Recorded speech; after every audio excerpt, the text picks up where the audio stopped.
So if you're planning to apply to come to Canada, whether as a visitor or as a student, or you're thinking about which portal should I use? Should I use the GCKey old portal or the IRCC New Portal? And you're kind of thinking about what are some of the advantages and disadvantages of each of these portals. So in this video, I'll talk about the similarities, the differences, and then you can decide the one that you want to use.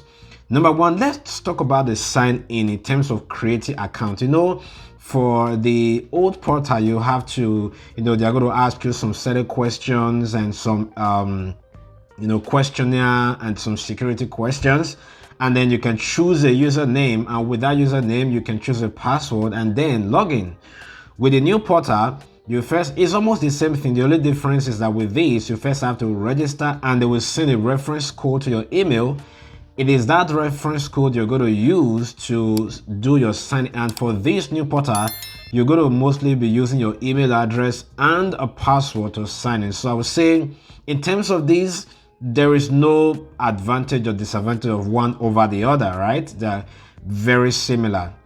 The number two thing is going to be the document upload. There's a lot of difference in this area. In the old portal, which is a GCKey, you are able to upload about 4 megabytes of files, right? So if you have a lot of files you need to upload, then you definitely want to go with it, because with the new portal, you can only upload 2 megabytes of files. So if you are someone that has about 100 pages to upload in their client information, and when you start to compress and compress and compress, then some of those files are not going to be eligible. For example, the proof of funds and other things is just not going to be eligible. So with this, I'll say if you have a lot of files to upload, then the old portal is actually going to win this. So the third thing I want to talk about today is going to be the forms. This is where I think the major difference is. With the old portal, which if you want to fill like that application for study permit form or the application for visitor's visa, what you're going to do is you have to download that form in the old portal. And sometimes when you download that form, you can't even open it like right away. Just download and click on open. You have to go to your download folder and open it from there, right? So, and then you have to fill that, and then after filling, you have to validate, right? So validate actually just helps you to see if there is any error. It points that out, and then you get to fix that.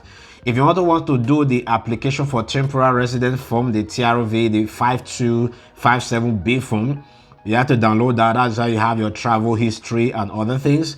You download that form and then you fill it. But in the new portal, this is just, I think, is the best part of it. You see all those questions, all those things to download in the form, and you start to, fill and then upload. They're just going to ask you the question in form of a questionnaire form in the new IRCC portal. What's your name, your passport number, the school you're attending, how much do you have, what are your work experiences, and all of those things are just going to be filled. Even the family information that you have to download and upload and then fill and sign, and then re-upload in the old portal. In the new portal, you don't have to do that. You just have to ask you, the name, the address, the date of birth, the present occupation of, your father, your mother, your spouse, your children, and everything. So you don't have to download. So if you want to fill directly, in fact, if you want to fill with your phone, the new portal is actually going to be more user-friendly to use.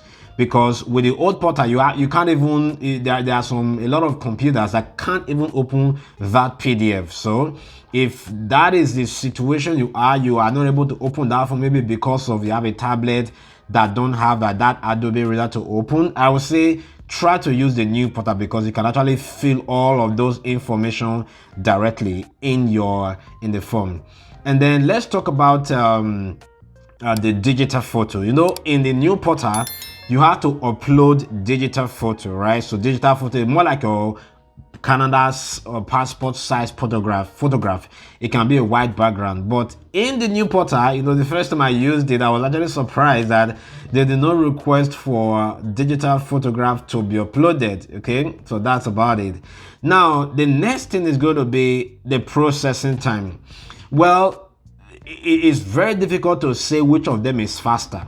Okay, because when you go to IRCC to check the processing time, they're going to tell you, 4 months or 3 months or 7 weeks.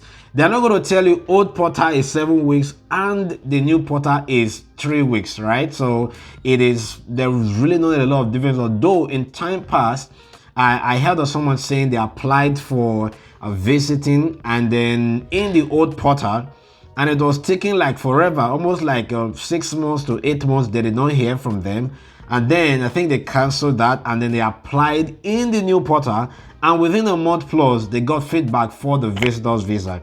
So especially these days, a lot of people using the old portal, people are getting a response for their study permit application within 30 days, or maybe like 5 weeks or 6 weeks.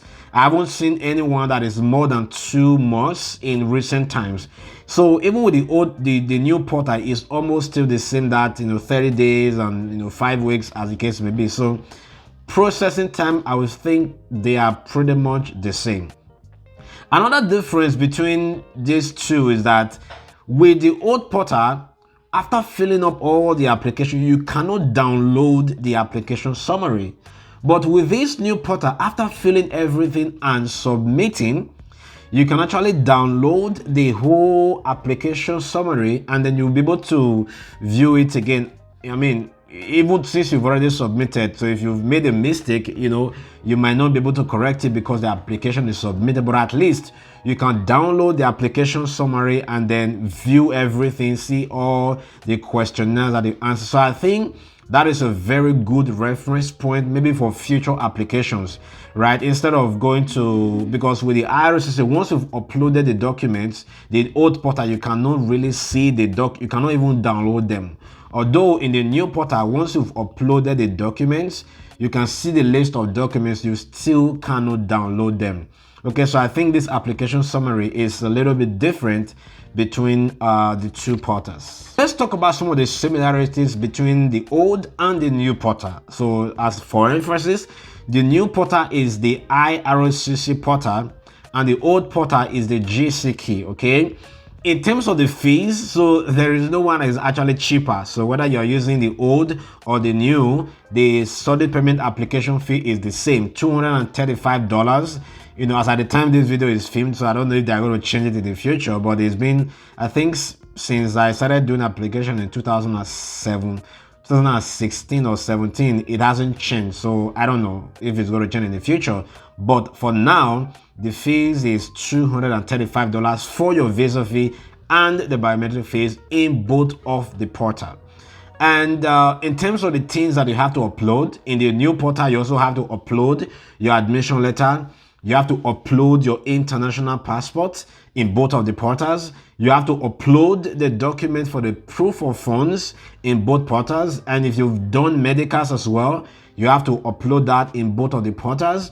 And then for the additional information in the new portal, they call it additional information. In the old portal, they call it client information. So they are basically the same thing. Okay, so in the additional document, this is where you have to add things like your letter of explanation, your police report, and maybe reference letters, educational credentials. Every other document you feel you've not uploaded, this is a point to upload it. Okay, I forgot to mention that in terms of the one that give response to when you have to do the biometrics, they are pretty much the same. Okay, so usually when you submit your application, whether the old or new portal, within less than 24 hours, you're going to get a biometrics instruction letter to go do your biometrics. And then the last part I've already talked about is going to be the summary page. So it's a little bit different with how you see the summary page in the new portal and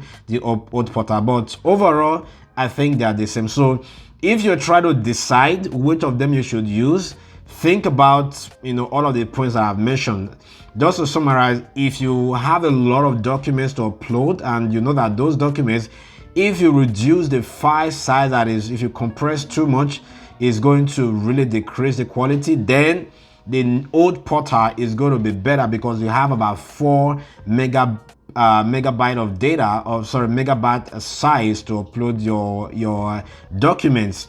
And then if you have let's say a tablet that is not able to open that PDF, especially that study permit application form, then the new portal is going to be more beneficial because you can fill all of those information directly. So apart from that, there is really no major difference. And if you don't have passport photograph, I mean, if you're planning to come to Canada, you should have but if by any chance you don't have passport photograph, and then you can use the old portal because you will not be the new portal, I mean, because you'll not be required to upload any passport photograph. So that's going to be it. So I'm not going to be deciding for you. You look at all the things that I've mentioned and then see which applies to you, and then decide on the one that you're going to use. If you are concerned about processing time, which of them is going to be faster, I think as of now for study permit, they are pretty much, they are similar, they are almost the same thing. So you decide, and then I wish you all the best. So thank you once again for watching this video. If you haven't subscribed,